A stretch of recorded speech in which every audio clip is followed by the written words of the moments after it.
परिसरों में कथित सिंडिकेट राज को लेकर भाजपा समर्थक वकीलों ने पत्रकार सम्मेलन किया।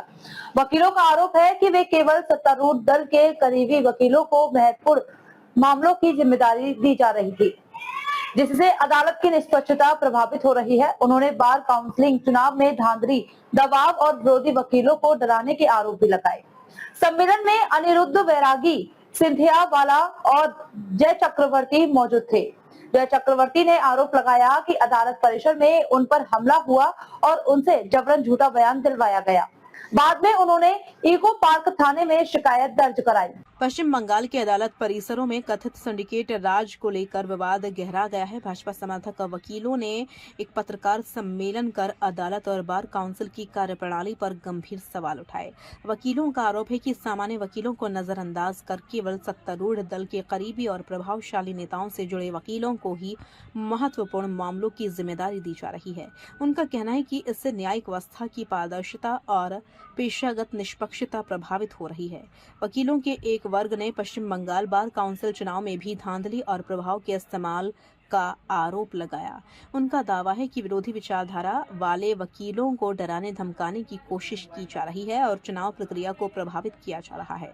इस पत्रकार सम्मेलन में अनिरुद्ध वैरागी, सिंधिया वाला और जय चक्रवर्ती समेत कई वकील मौजूद थे। इस दौरान जय चक्रवर्ती ने आरोप लगाया कि करीब 6 महीने पहले अदालत परिसर में मोहम्मद सदरुद्दीन और कुछ तृणमूल समर्थक वकीलों ने उन पर हमला किया था और उनसे जबरन झूठा बयान दिलवाया गया। घटना के बाद जय चक्रवर्ती सहित अन्य वकीलों ने इको पार्क थाने में लिखित शिकायत दर्ज कराई।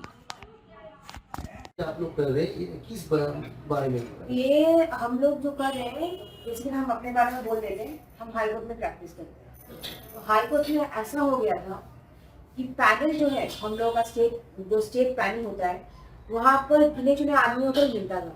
इससे ज़्यादा कभी कुछ नहीं मिलता था। तो हर किसी को इसको लेकर प्रॉब्लम था। किसी को कोई एडवोकेट कोई मिलता था, कोई एडवोकेट जाता था। मेरे स्पेसिफिक कुछ एडवोकेट को मिलता था मामला, स्पेसिफिक जो क्लर्क लोग हैं, जो जिनको बंगाल में मोरी बोलते हैं, उन लोगों को मिलता था। इससे ज़्यादा किसी को नहीं मिलता था। ये जो सिंडिकेट चल रहा है, सिर्फ बंगाल में पॉलिटिक्स जो है, टीएमसी का जो पॉलिटिक्स, ये सिर्फ सिंडिकेट सिर्फ बाहर में ही नहीं, कोर्ट के अंदर भी चल रहा है। जिसके कारण जो हम लोग जैसे फर्स्ट जनरेशन लॉयर्स है, तो हम लोग बहुत कष्ट करके पढ़ाई लिखाई करके सीनियर के अंदर 10 साल तक जूनियर रहकर काम सीख कर उसके बाद हम लोग कोर्ट में अपील करते हैं। उसके बाद जिन लोगों को कुछ आता भी नहीं है, जो लोग सबमिशन कर भी नहीं पाते हैं, हम नाम नहीं लेना चाहेंगे, बहुत सारे हाईकोर्ट के इतने सारे वकील है जो लोग सबमिशन भी नहीं कर पाते। लेकिन क्या होता है ना, वो लोग सिर्फ खड़े होते हैं, किसी की जान पहचान के होते हैं, कोई मिनिस्ट्री है या फिर ये है वो, उन लोगों को मामला मिलता है, उन लोगों को ऑर्डर दिया जाता है। तो ये सब सिंडिकेट जो राज चल रहा है अभी तो नया गवर्नमेंट आ गया, फिर भी जो राज चल रहा है ये पूरी इनअप्रोप्रिएट है, पूरी इनअप्रोप्रिएट है, जो सबके लिए दिक्कत है। क्योंकि हम लोग एडवोकेट्स के लिए तो है ही, लेकिन जो हम लोग सबको सर्विस दे रहे, लिटिगेंट्स को सर्विस दे रहे, उन लोगों के लिए तो और भी दिक्कत है।